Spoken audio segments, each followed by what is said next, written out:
ব্যক্তিত্ব উপস্থিত, পূজারী ভক্তবৃন্দরা উপস্থিত, মনোজ্ঞ সাংস্কৃতিক অনুষ্ঠান উপভোগকারীরা, সবাইকে জানাই আশাশুনি উপজেলা বিএনপির পক্ষ থেকে শুভেচ্ছা, অভিনন্দন এবং সাথে সাথে এই আয়োজক কমিটিকে অভিবাদন জানাই। দীর্ঘদিন পরে হলেও অত্যন্ত মনোজ্ঞপূর্ণ, অত্যন্ত সুন্দর পরিবেশে অসাধারণ একটা আয়োজন করার জন্যে আমি আমার বক্তব্যের শুরুতেই বলতে চাই, আশাশুনি ঐতিহ্যবাহী গাছতলা, কিন্তু এই ঐতিহ্যটা দিনে দিনে হারিয়ে যাচ্ছিল। তো এবার ঐতিহ্যবাহী গাছতলার গাছটা নাই, তবে এই গাছতলার পূজা অঙ্গন হারানো দিনের ঐতিহ্যে মুখরিত করে রেখেছে।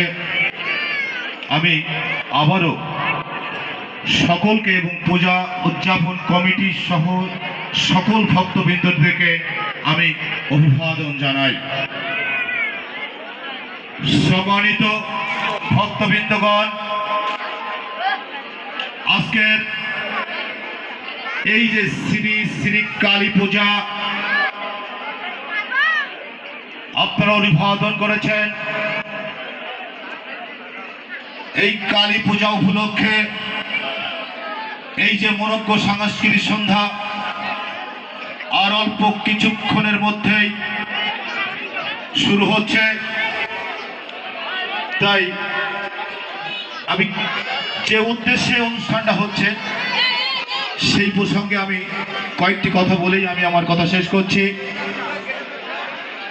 সম্মানিত ভক্তবৃন্দগণ,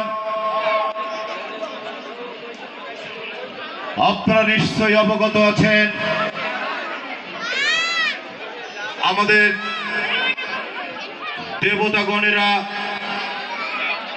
স্বর্গলোক অর্থাৎ কৈলাসে অবস্থান করেন, কিন্তু ভক্তের প্রয়োজনে বিভিন্ন সময় বিভিন্ন রূপে এই মর্ত্যলোকে দেবতাদের আবির্ভাব ঘটে। আমরা দেখেছি বিগত কয়েক মাস আগে